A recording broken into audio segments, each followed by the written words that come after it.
So as a chaplain, we do religious support.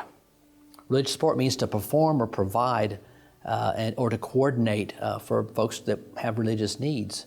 And in times of crisis, one of the greatest resources we have is what our personal faith is. You have faith, friends, and family, and to be able to reach out to and to do what we can. So we perform or provide. We also offer 100% confidential counseling. And it's very unique in that regard.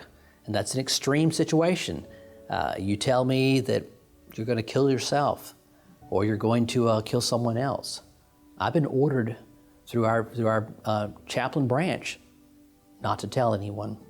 As a Navy chaplain, I provide confidential counseling to all DoD personnel. There's a couple things that I do besides provide confidential counseling. But confidential counseling is one of the most important things that a Navy chaplain provides. With confidential counseling, it's 100%. I cannot be compelled by any law enforcement or any court to break the bond of the trust that a service member or DoD personnel or a civilian has put in me. With 100% confidentiality, it means that you own the secret. It's your secret, it's not mine. I don't have the right to give it up, to share it, to tell it. With 100% confidentiality, as a Navy chaplain, we're able to hear your concerns and to give feedback. And based off of that, a service member can make the decision whether to go and file a restricted or unrestricted report. I just want you to know that if you come and you talk, you're not going to be judged. And we realize that, things like this come from a very deep source of pain and sometimes embarrassment. When you were actually the person that something happened to, what do you do with that? How do you process that? So chaplains are kind of good too, if you're sort of in between whether or not you want this to be a mandatory reporting thing where you want to make a public record, or you want to keep it absolutely confidential. It actually can kind of help to talk that out so that you can figure out what it is that you want to actually do with the information that you're telling to the chaplain.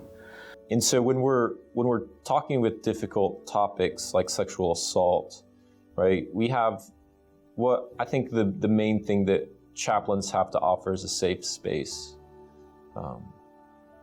And so we have a unique privilege of walking with people in their darkest of times, which is challenging, which is something that a lot of people aren't ready to do, aren't willing to do. We might feel bad for someone, or we might try to offer some sort of condolences when people go through difficult times. But we aren't, as a general population, we aren't always willing to really step in and walk with someone through those difficult times. So I just want to take a moment to reiterate the importance that the chaplain isn't on his own. He's part of a team. He's part of the unit ministry team. And so within that, he also has a religious affairs specialist or religious affairs NCO who kind of acts as his right-hand man. They work together. The religious affairs specialist has the same confidentiality as the chaplain does. So whatever's said between the victim and the religious affairs NCO, it's kept between the two of you until you decide otherwise, until you decide that you want to bring the information out into the open and get the help that's really needed.